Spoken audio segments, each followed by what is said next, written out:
ईमानदारी का फल। एक छोटे से गांव में राजू नाम का एक गरीब लड़का रहता था। उसके पास ज्यादा साधन नहीं थे, लेकिन वह बहुत मेहनती और ईमानदार था। वह अपने परिवार की मदद करने के लिए रोज मजदूरी करता था। एक दिन जब वह जंगल से लकड़ियां काटकर घर वापस लौट रहा था, तो उसे रास्ते में एक चमकती चीज दिखाई दी। उसने पास जाकर देखा तो वह सोने की एक बटुआ थी, जिसमें बहुत सारे सोने के सिक्के भरे थे। राजू ने तुरंत सोचा कि अगर वह ये बटुआ अपने पास रख ले तो उसकी गरीबी दूर हो सकती है और उसके परिवार को कभी पैसों की कमी नहीं होगी। लेकिन उसकी ईमानदारी ने उसे रोक लिया। उसने मन ही मन सोचा, ये बटुआ मेरा नहीं है, इसे रखना गलत होगा। किसी का कीमती सामान खो गया है और वह इसे ढूंढ रहा होगा।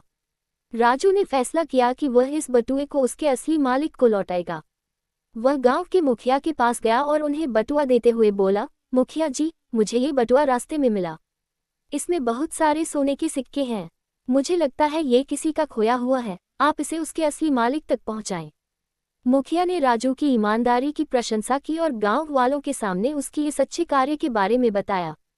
कुछ ही दिनों बाद उस बटुए के असली मालिक ने गांव में आकर मुखिया से संपर्क किया। मुखिया ने बटुआ उसे लौटा दिया और उसकी ईमानदारी की कहानी बताई। बटुए के मालिक ने राजू की ईमानदारी और सच्चाई को देखकर उसे इनाम में कुछ सोने के सिक्के और एक नया घर देने का वादा किया। राजू और उसका परिवार अब बेहतर हालात में थे।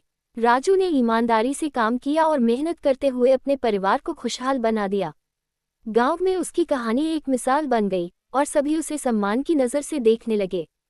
गांव में लोग बच्चों को उसकी ईमानदारी का उदाहरण देकर सिखाते कि सच्चाई और ईमानदारी का फल हमेशा मीठा होता है। सीख। इस कहानी से हमें ये शिक्षा मिलती है कि ईमानदारी से बड़ा कोई धन नहीं होता। जीवन में चाहे कितनी भी कठिनाई आए, हमें सच्चाई और ईमानदारी का दामन कभी नहीं छोड़ना चाहिए।